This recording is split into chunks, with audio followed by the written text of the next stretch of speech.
Assalamualaikum warahmatullahi wabarakatuh. Kembali bersama saya, Bambang Sadono, di channel Inspirasi untuk Bangsa.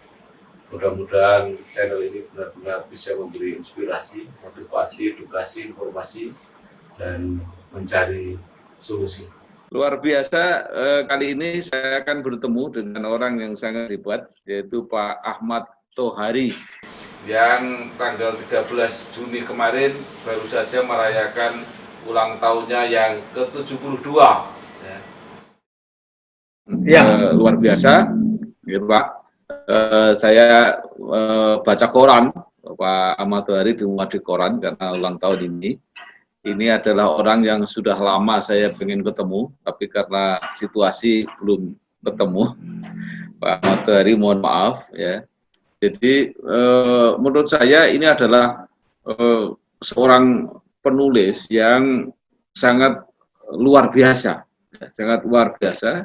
Karya-karyanya monumental, diterjemahkan dalam banyak bahasa, dan tidak akan ada menurut saya yang akan mampu menyamai rekornya, kecuali diterjemahkan dalam bahasa Inggris pasti, bahasa Belanda, Jerman, Jepang, Cina, ya. Tetapi juga diterjemahkan dalam bahasa Banyumas. Nah, ini yang nggak akan mungkin bisa diikuti oleh penulis-penulis yang lain.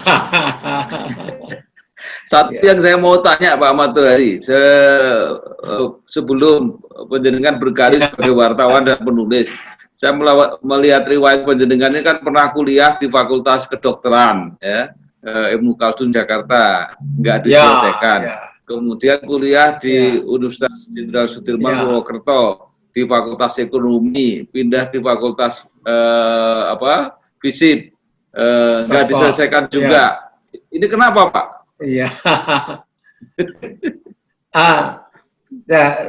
Rupanya saya tidak cocok untuk belajar di dalam satu ruang kelas. Klasikal itu saya rupanya tidak cocok.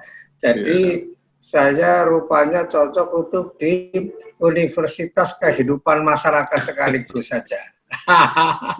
Universitas Kehidupan itu lebih cocok buat saya, ya. Iya. Kemudian juga yang menarik ya, ketika Pak Ahmad Thohari ini kan menulis cerpen, menulis novel.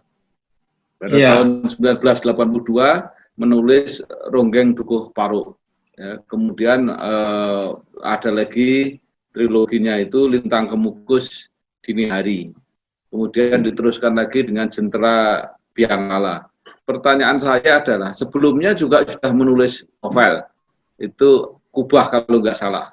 Sesudahnya juga menulis novel lagi, banyak itu. Jadi misalnya di kaki Bukit Cibalak, ya, ada Blantik, ada orang-orang proyek. Kenapa yang begitu terkenal itu Ronggeng Dukuh Paruk, Pak? Ya, mungkin itu terkenal karena di dalam novel itu semua aspek kehidupan muncul. Ada adat, ada kepercayaan, ada politik, ada korupsi, semuanya muncul di situ. Jadi mungkin ibarat lalapan itu lengkap itu. Jadi mungkin lebih disukai pembaca. Lagi pula saya merasa ketika menulis novel Ronggeng Dukuh Paruk itu saya mencurahkan seluruh kemampuan saya. Nah, jadi barangkali di situ rahasianya ya. Iya. Tapi jangan lupa Mas Bambang, saya pengambahan ini dan gemar bahasa Indonesia. Jadi dalam menulis novel Ronggeng Dukuh Paruk itu saya perhatikan bahasaan, sehingga kalimat-kalimat yang tertulis di sana adalah kalimat-kalimat yang sudah maksimal dari segi kekuatan maupun keambunannya, seperti itu. Ya, kalau saya melihat bahwa Ronggeng Dukuh Paruk itu ya misalnya kan disertai sebuah survei sosial juga sejarah gitu ya. Jadi kira-kira seperti yang ditulis oleh Pramudia atau Romo Mangun, kira-kira kayak itu. Jadi mungkin itu yang membuat salah satu yang kuat. Nah, yang saya akan tanyakan Pak Ahmad Tohari itu setelah kemudian Lintang Kemukus Dini Hari itu memang terkenal itu Iya. orang-orang Jawa waktu itu ketika mau G30S itu kan ada Lintang Kemukus Dini Hari. Iya. Kemudian Bapak membuat Jendera Biang Lala yang katanya tidak semuanya bisa diterbitkan dalam bahasa Indonesia. Itu apa itu yang nggak bisa diterbitkan dalam bahasa Indonesia? Ya, Jendera Biang Lala itu kadang-kadang pada ketika bulan purnama itu dan ada awan, maka terjadilah biang lala di sekitar bulan.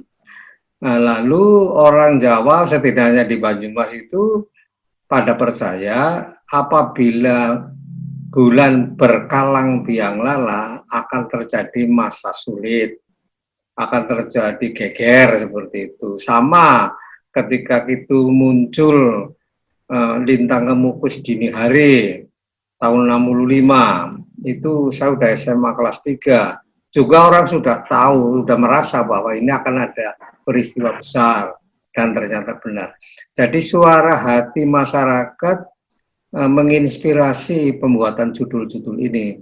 Dan Lintang Kemukus itu kan sulit sekali di bahasa Indonesia kan, karena itu komet. Iya. Tapi dalam bahasa Jerman memang ditulisnya in komet in der Dämmerung. Jadi komet di pagi hari di dalam bahasa Jermannya itu. Itu ya. Ya itu memang susah sekali. Lintang Kemukus itu sudah ada makna itu kan kalau untuk orang Jawa. Nah, kenapa trilogi Pak Ahmad Tohari ini kemudian ada yang menganggap kekiri-kirian? Gimana itu? Bagaimana? Katanya ada yang menganggap trilogi Pak Ahmad Tohari ini kekiri-kirian sehingga Bapak sempat berurusan dengan yang berwajib cukup lama.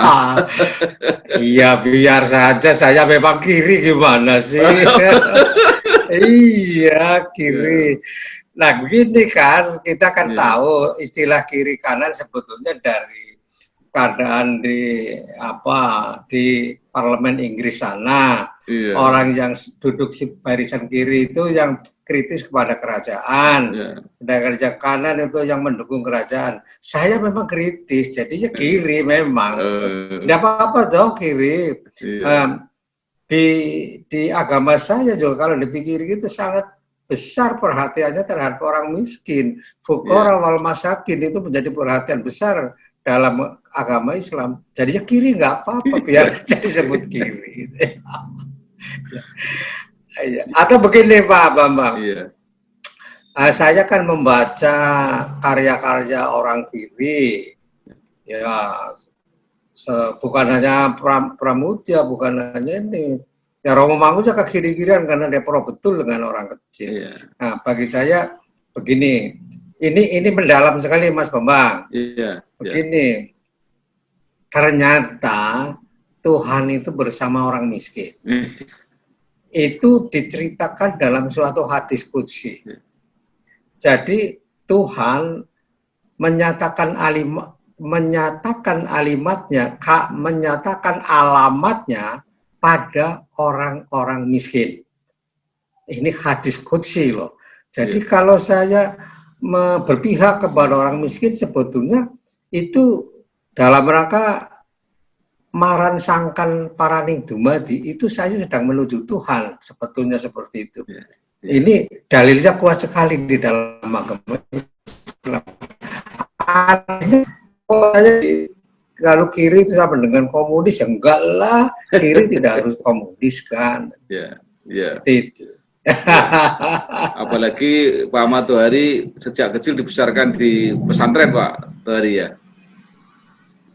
Iya betul ya. Rumah saya itu pesantren. Iya, maka itu.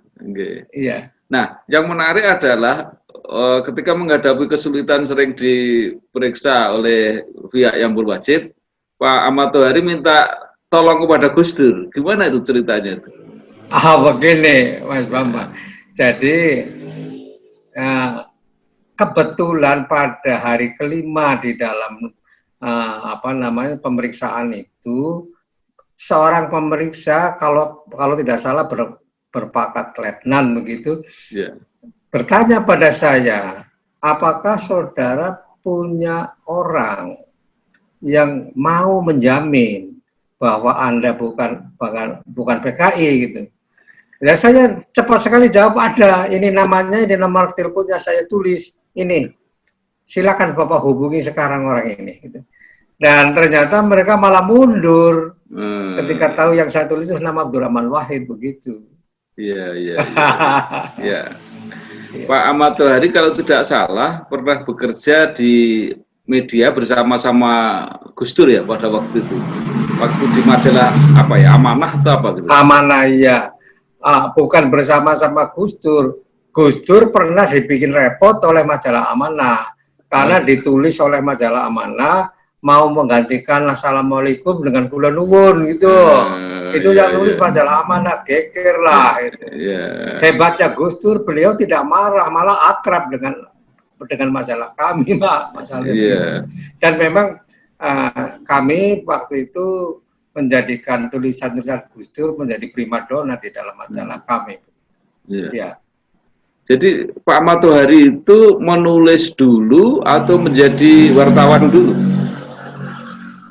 Saya menulis dulu karena pada tahun 71 jauh sebelum jadi wartawan, saya sudah menulis cerita pendek dan menang di radio Nederland Belanda. Itu tahun 71. Yang Sanwirya itu Pak ya? Jasa-jasa buat Sanwirya.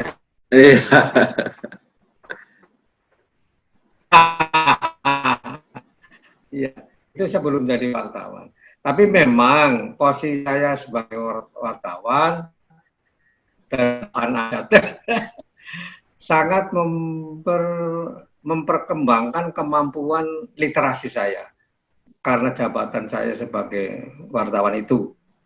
Ya, dan saya bergaul dengan orang-orang besar di Jakarta sehingga wawasan sosial politik saya cepat sekali berkembang.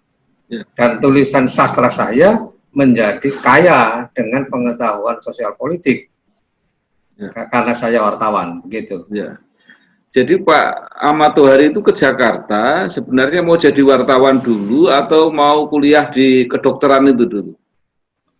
Saya kan beberapa kali periode ke Jakarta. Jadi setelah gagal jadi mahasiswa kedokteran, saya menulis tulisan pendek dan kemudian saya dites menjadi asisten redaktur Harian Merdeka di Jakarta dan saya diterima. Jadi ada orang kampung yang tiba-tiba jadi asisten redaktur di Jakarta. Karena memang saya sering menulis secara bebas dari rumah seperti itu. Ketika saya mau melahirkan Ronggeng Duku Paru, posisi saat itu saya redaktur di Harian Merdeka. Tapi ternyata menulis novel ini tidak bisa part-time. Jadi saya keluar dari Harian Merdeka, pulang kampung jadi penganggur sambil menulis Ronggeng Duku Paru. Dalam posisi penganggur saya. Jadi memang melakukan konsentrasi sudah dengan niat penuh untuk menulis ya, yang Pak Ahmad Tohari yakin akan jadi karya yang monumental gitu kira-kira ya. Lah soal jadi monumental atau tidak itu tidak ada dugaan sama sekali. Yang jelas saya begitu gelisah karena saya adalah saksi mata pada peristiwa 65. Saksi mata atas pembakaran rumah. Saya melihat langsung di depan mata saya, melihat eksekusi yang biadab, itu juga di depan mata saya beberapa kali, dan itu sangat menggelisahkan saya. Itu yang menjadi motor atau yang menjadi daya ledak pada novel itu. Saya seperti membalas dendam kepada mental membakar rumah orang, membunuh orang seenaknya. Itu menjadi gugatan saya terhadap bangsa saya sendiri. Kok bisa begitu bangsa ini? Dan itu saya tumpahkan menjadi novel Ronggeng Duku Baruk. Saya menulis dengan sangat tandas. Itu selain menjadi semacam potret politik pada waktu itu, yang menarik juga kan menjadi potret sosial dan potret budaya ya. Itu apakah memang disengaja oleh Pak Matohari atau memang sekedar pelengkap untuk menyampaikan potret politik? Bukan pelengkap, Mas. Ini mimikri, ini persembunyian. Saya sudah memperhitungkan di ujung novel ini saya mau bicara politik secara keras dan secara tajam. Jadi saya menipu pembaca dalam 2 episode. Catatan Burma dan Lintang Kemukus Dini Hari itu sebetulnya saya menipu atau meninabobokan pembaca dengan keasikan dunia ronggeng. Nah, puncaknya pada bagian ketiga. Yeah. Pada Chandra Biang Lala bab pertama. Bab ketiga malah. Di mana saya mencurahkan pengalaman saya untuk masuk ke tahanan politik di Semarang. Di bukan Semarang, yang ada bangunan kuno Belanda mana? Iya, Jalan Dr. Cipto itu ya. Bukan, sebelum sampai ke Semarang kok, apa namanya itu yang bangunan Belanda masa lalu itu. Bangunan Belanda itu. Nah kan itu dulu dijadikan kamp konsentrasi penahanan orang komunis. Famili saya ada di sana, jadi saya masuk ke sana dan itu sangat mencekam. Karena di depan mata saya di ruang tamu ceritanya ada tulisan begini. Apa yang saudara lihat dan apa yang saudara dengar di tempat ini hanya untuk saudara. Wah, serem banget tulisan itu. Di candi bukan? Candi. Yang mana? Di candi bukan? Candi. Nanti ya, atas. Bukan mesti sebelum masuk Semarang. Wait, sini. Sebentar, wait. Ambarawa apa, Pak? Ambarawa. Di Ambarawa. Ya. Ambarawa di komplek bangunan Belanda itu kan dulu tempat konsentrasi orang-orang PKI golongan B yang ditahan di sana dan famili saya ada yang di sana. Seperti itu. Ya, lalu yang katanya nggak boleh nggak ada di dalam naskah bahasa Indonesia itu yang mana itu, Pak? Yang Cendera Biang Lala itu? Lah ya itu bagian itu tidak ada, itu di dalam bahasa Inggris ada. Oh, yang bagian itu tidak ada ya? Tidak ada. Ya, apa sampai sekarang enggak ya? Enggak Mas. Setelah 2002 itu muncul, Mas. Oh. Baru muncul pada cetakan yang kesekian belas pada tahun 2002. Yang sebelum itu tidak ada bagian itu. Karena Kompas, Gramedia tidak mau. Oh.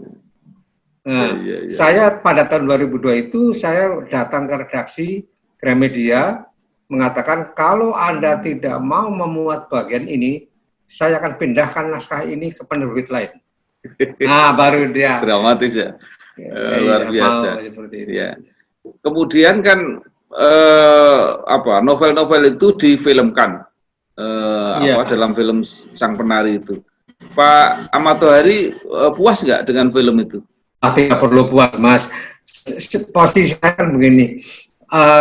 Saya menghargai karya film dan karya novel. Jadi penonton pun juga saya harapkan bersikap seperti itu. Novel adalah novel, film adalah film, dua medium yang berbeda sarananya.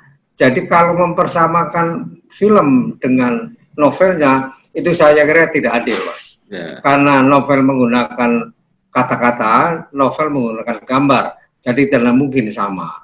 Ya mungkin ada sineas yang hebat sehingga filmnya bisa sebaik novelnya, mungkin, tapi untuk ukuran Indonesia tidak mungkin itu. Nah, jadi saya tidak menyalahkan pembuat film atau bagaimana. Cuman saya memang kan dua kali difilmkan.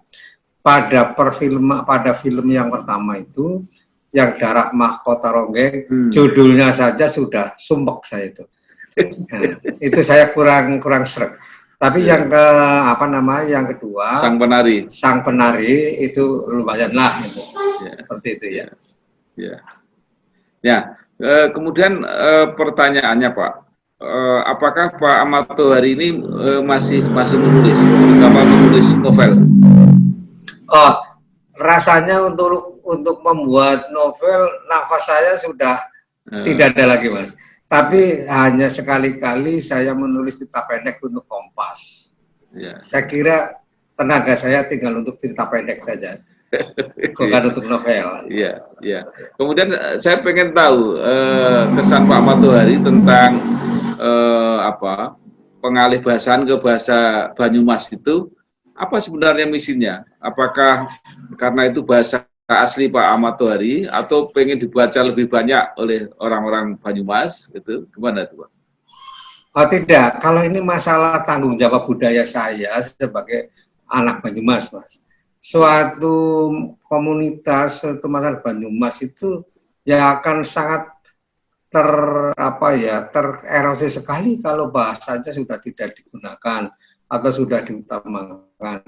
Jadi kami kepada anak-anak Banyumas itu membuat moto begini, kamu harus pertama menguasai bahasa Indonesia dengan baik. Menguasai, mencintai bahasa Indonesia dengan baik. Itu yang pertama. Yang kedua, kamu harus mampu menulis dan berbicara dalam bahasa ibumu. Maka dalam bahasa Banyumasan. Yang ketiga, you have speak English too. Zaman sekarang kalau nggak bisa bahasa Inggris, waduh ketinggalan kereta, gitu loh. Jadi trilogi ini menjadi penguasaan bahasa Indonesia, penguasaan bahasa ibu, dan kemudian menguasai bahasa asing. Itu yang saya lemparkan di Banyumas. Itu. Kalau memang saya menerbitkan masalah Banyumasan. Ada kamus dialek Banyumasan, ada novel Banyumasan dalam rangka menghidup-hidupi dan mengembangkan bahasa Banyumas. Dan begini Mas, sekarang bahasa Banyumas sebetulnya sudah diganti istilahnya menjadi bahasa penginyongan melalui sebuah kongres. Jadi ini resmi. Melalui sebuah kongres bahasa Banyumas, maka bahasa Banyumas diganti istilahnya menjadi bahasa penginyongan. Mengapa?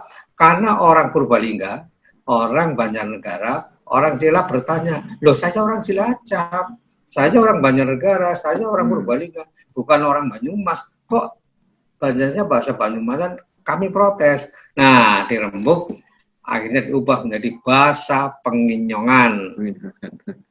Kalau nggak salah Pak Ahmad Tohari ini sekarang masih mengelola majalah bahasa Panginyongan, Pak ya? Ya, loh Mas, penginyongan bukan penginyongan. Kalau Panginyongan Semarangan itu Mas, Banyumasan itu penginyongan. Ya, majalah Ancas namanya. Ya. Ancas itu sudah tahun ke-11 Mas sekarang. Terbit teratur sudah 10 tahun terbit teratur. Dan oplahnya sekitar 3.000-an. Wah, lumayan. Cukup lumayan, cukup eksis. Di Banyumas majalah ini cukup dikenal ya. Pak Ahmad Tohari sekarang sudah tidak menulis novel tapi masih menulis cerita pendek. Saya tanyakan untuk memberi motivasi atau inspirasi kepada anak-anak muda yang suka menulis. Mungkin ada saran-saran bagaimana cara menjaga kreativitas dan membangkitkan ide-ide dan kemampuan untuk untuk kemampuan menulis yang tadi begitu membutuhkan konsentrasi, melelahkan dan sebagainya tadi. Iya. Ya sikap pertama itu harus tetap kritis, Mas. Ya. Tetap kritis terhadap lingkungan budaya, lingkungan alam, lingkungan pemerintahan, kita tetap kritis dan harus berani mengatakan, menyuarakan secara tegas, secara jelas sikap kita. Kalau hal ini dijaga, maka kreativitas itu pasti tetap jalan. saya masih bisa menulis cerpen di Kompas itu karena saya selalu gelisah oleh keadaan sosial di lingkungan atau saya menemukan pelanggaran terhadap etika sosial akan menggelisahkan saya dan itu akan lahir menjadi cerita pendek seperti itu. Dan apa ya, itu kan begini menurut saya, hidup ini kan harus memberi sesuatu, Mas. Kalau tidak bisa memberi pekerjaan besar karena menjadi pejabat atau karena apa ya, apa salahnya kita memberi sebuah cerita pendek untuk bangsa ini. Misalnya cerita pendek saya yang membuat banyak orang itu tersinggung. Anak ini mau mengencingi Jakarta. Itu kan, itu sebetulnya pembelaan saya terhadap orang-orang yang diabaikan oleh pemerintah. Jadi Jakarta kencingi saja itu DPR. Tempat Anda tinggal kencing saja gitu. Nah, kekiritan sistem itu kan nakal, tapi kan tidak melanggar hukum. Ya, Pak Ahmad Tohari sudah malang melintang dengan karya-karya besar. Buku-bukunya menjadi langganan hadiah Yayasan Buku Utama kalau tidak salah. Mendapat penghargaan juga di tingkat nasional, di tingkat ASEAN. Ya, pernah diundang juga di dalam program di Iowa ya, yang di Amerika. Iowa, ya, yang menjadi pertanyaan saya, kenapa Pak Ahmad Tohari masih setia tinggal di desa kelahiran, di desa Tinggarjaya sampai sekarang? Begini, saya kembali ke Tinggarjaya itu pada tahun 92 begitu keluar dari era Merdeka. Karena apa? Pertama, saya memang lebih suka kehidupan yang sederhana dan itu lebih bisa ditemukan di desa. Yang kedua, pada tahun 92 itu di kampung saya sudah masuk internet. Jadi apa perlunya harus menulis di Jakarta, menulis di sudut kampung saya aja dalam menit kedua sudah sampai ke Jakarta. Seperti itu alasannya. Karena alat komunikasi yang canggih itu. Ya. Lagi pula ada alasan gini, saya orang pecinta lingkungan. Kalau saya hidup di desa, saya bisa punya pekarangan, punya rumah yang tanahnya 3.000 meter persegi, Mas. Itu tidak mungkin saya punya di Jakarta, di kota manapun yang tidak punya. Tapi di Jakarta, di kampung, rumah saya berdiri di atas tanah 3.000 meter persegi. Nah, kan asik, suara burung, pohon-pohon masih banyak, masih ada suara kresek daun bambu, seperti itu. Ya. Dan saya pernah mencari Pak Ahmad Tohari, katanya Bapak sedang mancing. Rupanya hobi mancing, Pak. Saya hobi mancing sejak bayi. Karena rumah saya lagi anak-anak itu di tepi sawah betul. Jadi kalau air sedang meluap, saya bisa mancing dari depan pintu. Nah, sekarang saya sebulan sekali mancing ke laut Cilacap. Mengapa begitu? Karena menurut saya air itu menenangkan, air memberi ketenangan. Apalagi kalau di tengah laut, sebutnya bukan laut, Mas, segarana kan, udara yang bebas, burung-burung jambangan, air yang terhampar luas, itu membuat ketenangan hati saya. Saya merasa bersatu dengan alam. Ya. Baik, Pak Ahmad Tohari, sekarang cucu berapa? Saya sudah 6, cucu saya yang terbesar sudah mahasiswa UGM, cucu saya yang terbesar. Iya. Baik, terima kasih sekali sudah meluangkan waktu untuk berbincang-bincang di channel Inspirasi untuk Bangsa ini. Dan sekali lagi saya mengucapkan selamat ulang tahun, Pak. Matur nuwun, terima kasih, Mas. Saya juga senang bisa berbincang dengan Anda malam ini. Sudah kangen, lama nggak ketemu ini. Lama nggak ketemu, ya. Ketemu ya, Mas, ya.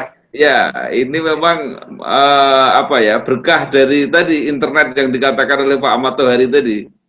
Jadi kita malah bisa dipertemukan. Kecanggihan teknologi ya. Iya. Iya. Jadi sekali lagi terima kasih. Saya juga senang Pak Matahari kelihatan tetap sehat ya, tetap bisa berkarya walaupun tidak berupa novel lagi ya.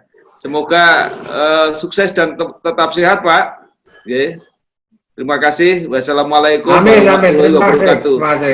Sama-sama. Sama-sama. Salam warahmatullahi wabarakatuh.